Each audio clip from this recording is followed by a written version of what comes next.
The night was dark and stormy, a fitting backdrop for my ill-fated Tinder date.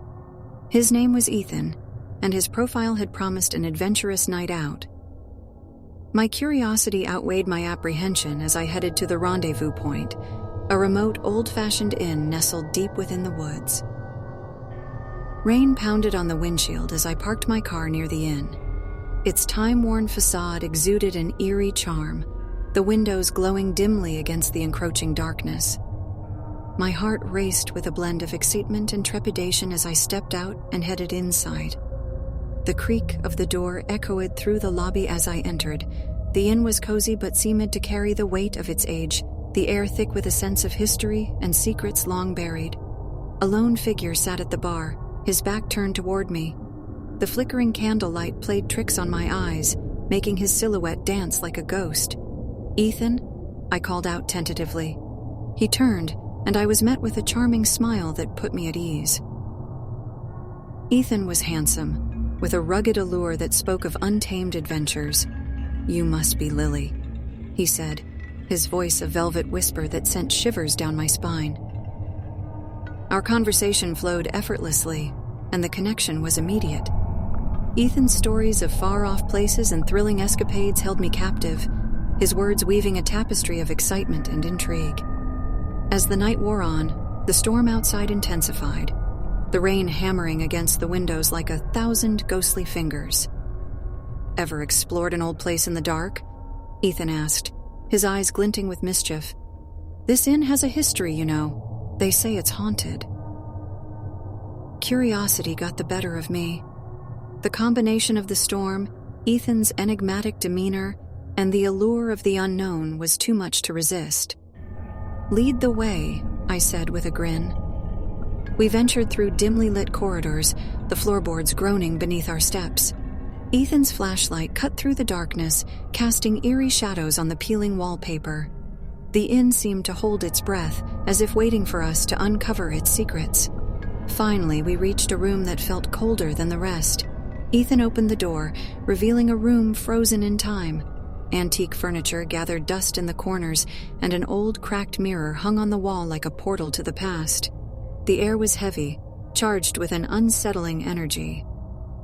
"There's a legend about this room," Ethan said, his voice hushed. "They say a woman once lived here and she was obsessed with mirrors. She believed they held a gateway to another realm." As he spoke, I felt a prickle of unease crawl up my spine. I glanced at the mirror, half expecting to see something or someone staring back at me. But the reflection was just my own, surrounded by the room's haunting emptiness. Ethan's fingers brushed against mine, sending a jolt of electricity through my veins. "You know, they say that on a night like this, the boundary between our world and the spirit world is thin." The atmosphere grew charged, our gazes locked in a mixture of curiosity and anticipation. Rain drummed against the window, and the air seemed to thicken with a sense of foreboding. Shadows danced along the walls, their movements almost hypnotic. Ethan leaned in, his lips a breath away from mine. "Wouldn't you like to know what lies beyond the mirror?" he murmured. Desire mingled with trepidation, and I found myself nodding, unable to resist the pull. As his lips met mine, the world around us seemed to shift.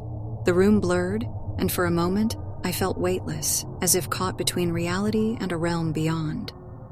But as quickly as it started, the sensation vanished. The room snapped back into focus, and Ethan pulled away, a knowing smile on his lips. "Some mysteries are best left unsolved," he whispered. As I looked into the mirror, I saw something that made my blood run cold. A pair of ethereal eyes stared back at me, filled with a hunger that sent shivers down my spine. I stumbled back, my heart racing as the room seemed to close in around me. Ethan's laughter echoed, a haunting melody that seemed to fill the air. "Curiosity can be a dangerous thing," he said, his voice carrying a weight of ancient knowledge. "Sometimes, the things we're drawn to are the very things that can consume us." With that, he vanished into the darkness, leaving me alone with my racing thoughts and the lingering presence in the mirror. The storm raged outside, matching the turmoil within me.